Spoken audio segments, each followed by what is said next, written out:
"You are listening to the heartbeat of a Grand Prix racing car." And there comes the forward on the film. I sat down and wrote, "You are listening to the heartbeat of a Grand Prix racing car." 60 some odd years ago, I wrote that paragraph. And "The man will never win," or whatever I wrote for that. And that really made the film.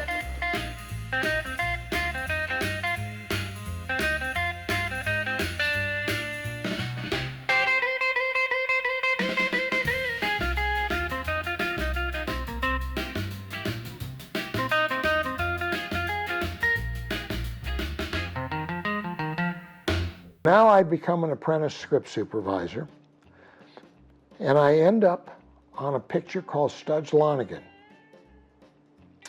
I am an apprentice. There is a script supervisor. The cameraman is Haskell Wexler. Picture Studs Lonigan.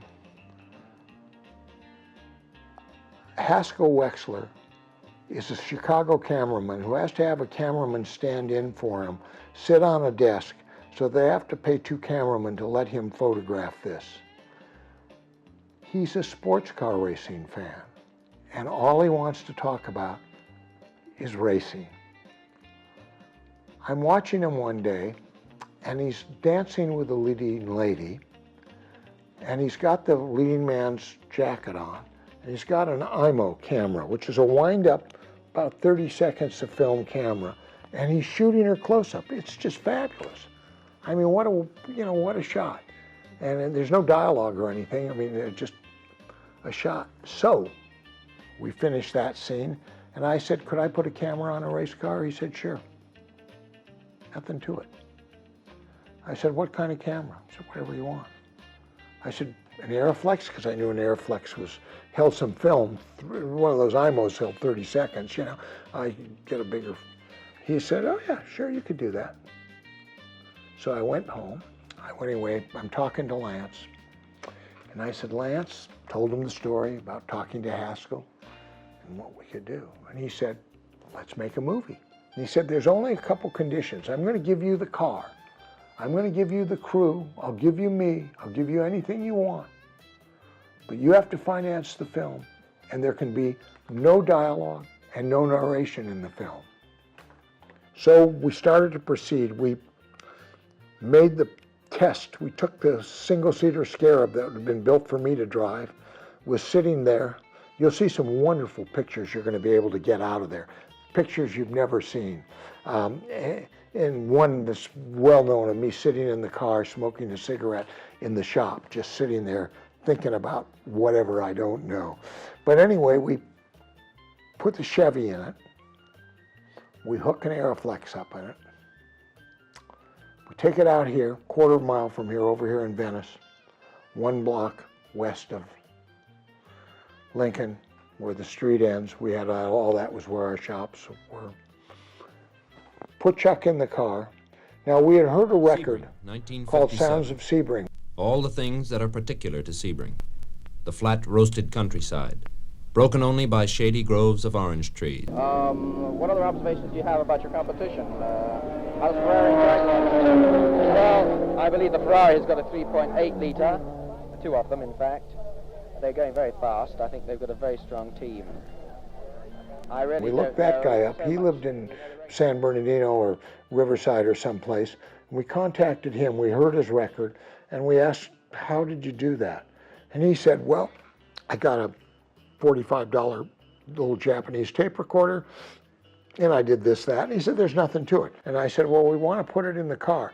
He said, "Well, you have to put the mic in the driver's pocket and baffle it because it'll be too noisy, you know, so it'll be right." So we said, okay, we did that. We bought the recorder, put Chuck in the car one afternoon, stood outside, off he went. And we wanted to, I used a 13.5mm lens over his shoulder so you could read the gauges, you could see everything. I mean, everything was out there. So he's throwing it around corners here and this thing sideways and you know, really, I mean, the thing is really a handful anyway, and he's doing it so we can get some film out of it. We send it to Consolidated, the lab. Lab develops at night, standard. We go there after noon, or 12 noon or something, to go see our dailies. We walk in the room, there's a whole bunch of guys with suits sitting in the back row. They said, do you mind? We'd like to see this. We've seen it. We'd like to see it with you. Lights go out and you see what you see. Lights go on. Oh, we're pleased with it. They say, how did you do it? They said, how did you make that film? I said, you saw it. No, how did you do it? I said, don't you get it? We did it.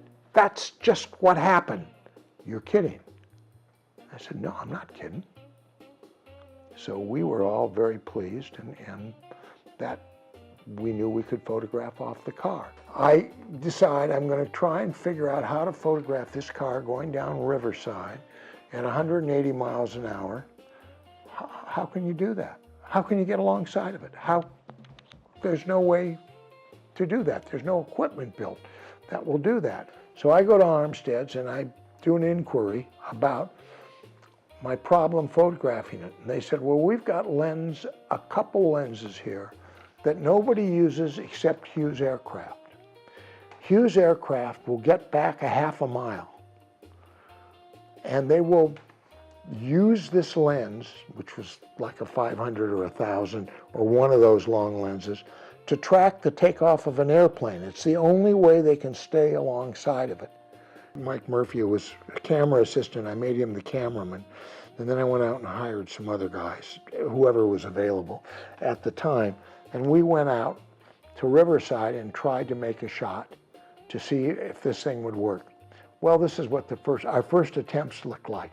My shoes, some part of Riverside, and every now and then a glimpse of a car half a mile away. So I hired some real operators, got them out there, and again, we talked about it. We talked about how to do this, and I figured out how to photograph it.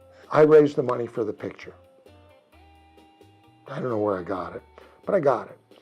And then they started making demands on me about maybe Jill St. John had to be in it, or maybe, this or that. And then I, of course, the creative guy said, no deal. I threw the money out. And I went to George Burns, Ronnie Burns. I mean, we all grew up together. I mean, we were best friends. We roomed together. I went to George. Ronnie's suggestion, he said, go to George. And my dad makes pictures and television shows all the time. So I went to him, and he said, okay, I'll finance it. So that's how we got, in the end, our financing. I had met a woman named Margelle DeLauer. She'd gone to a party where there were a lot of big Hollywood types, filmmakers. She was seated next to Howard Hawks. Howard was talking about making a racing film. And she interrupted him and said, oh, I have a friend who's making a racing film. He used to be a driver. I'm sitting in my office at General Service, which Burns owned. Get a phone call. A woman says, Bruce Kessler? I said, yes. And she said, Howard Hawks. And I thought, what kind of a joke is this? And this soft voice comes on the phone and says, I understand you're making a film. I said, yes, I am. And he said that it's about a race car or racing cars. I said, it's about a race car and a driver. And he said, when and where are you shooting this? I told him the dates I was shooting and where I would be.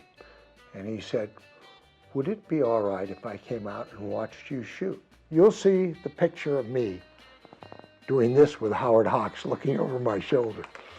So he watches me work, and I explain the film. I show him my cutter script, and I'm an enthusiastic filmmaker, and I'm telling him all about it. And he says, turns to me and he said, what are you doing this weekend? I said, nothing. He said, could you come to my house in Palm Springs? I'd like to have you. I'd like to speak with you. I said, sure. And I went to his house, and he said to me, the problem with filmmakers today are they're all New York writers. They live in apartments. They don't know the difference between life and death.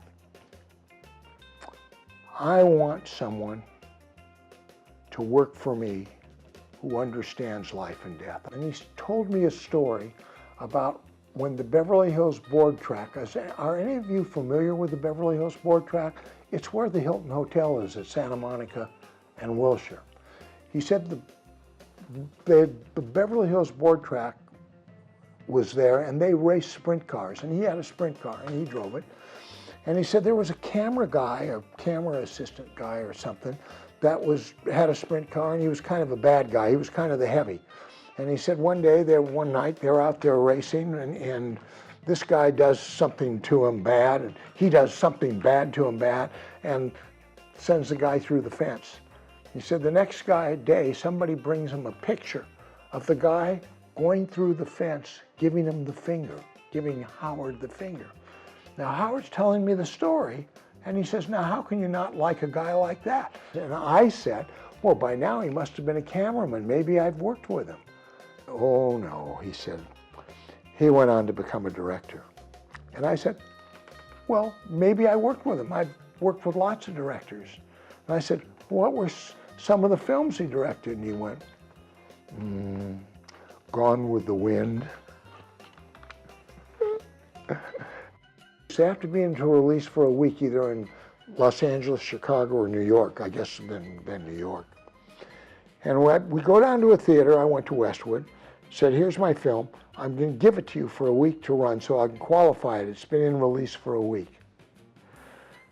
Then what we would do is we figure, hoping our film would get a nomination for an Academy Award, then we would take it and we could up the price and make the releasing deal. Well, that year, the Academy decided that we'd all falsified our releases and disqualified all of us. So I'm stuck with the film. I don't know what's going to happen with it. I have no clue of my little effort of what's going to happen. I get a phone call at home. Says, go down and get the trades and read the trades. Both of them. Okay. I go down, I get the trades. I read them. Back, I go through the whole entire, both of the trades. I can't figure out what I'm supposed to be looking for. I fold up the second trade or whatever it is, and I start to go to it back, and I see Sound of Speed, Best U.S. Short Film, going to Cannes. I go, oh my God.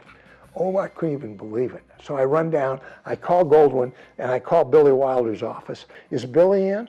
And she said, yes, he is. And I said, will you ask him if I can come down and see him? He said, sure. So I run down to Goldwyn, and I come in the door, and there are old offices and a narrow thing, and Billy's there with a cigarette hanging out of his mouth, and he's putting with a putter. And as I come through the door, he looks at me and says, well, now you can go home and tell your mother you're an artist. But Billy Wilder was a great help with this film. I know that nobody knows that when I say it was a great help.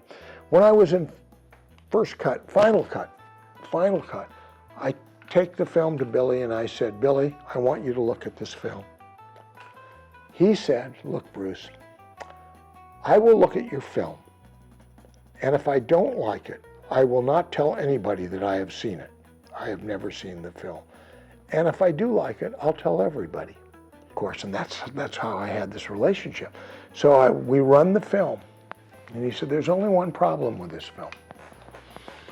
He said, you know what it's about, and maybe racing people knows what it's about, but nobody else knows what it's about. And I went through my whole deal about I couldn't have any narration, I couldn't have any dialogue.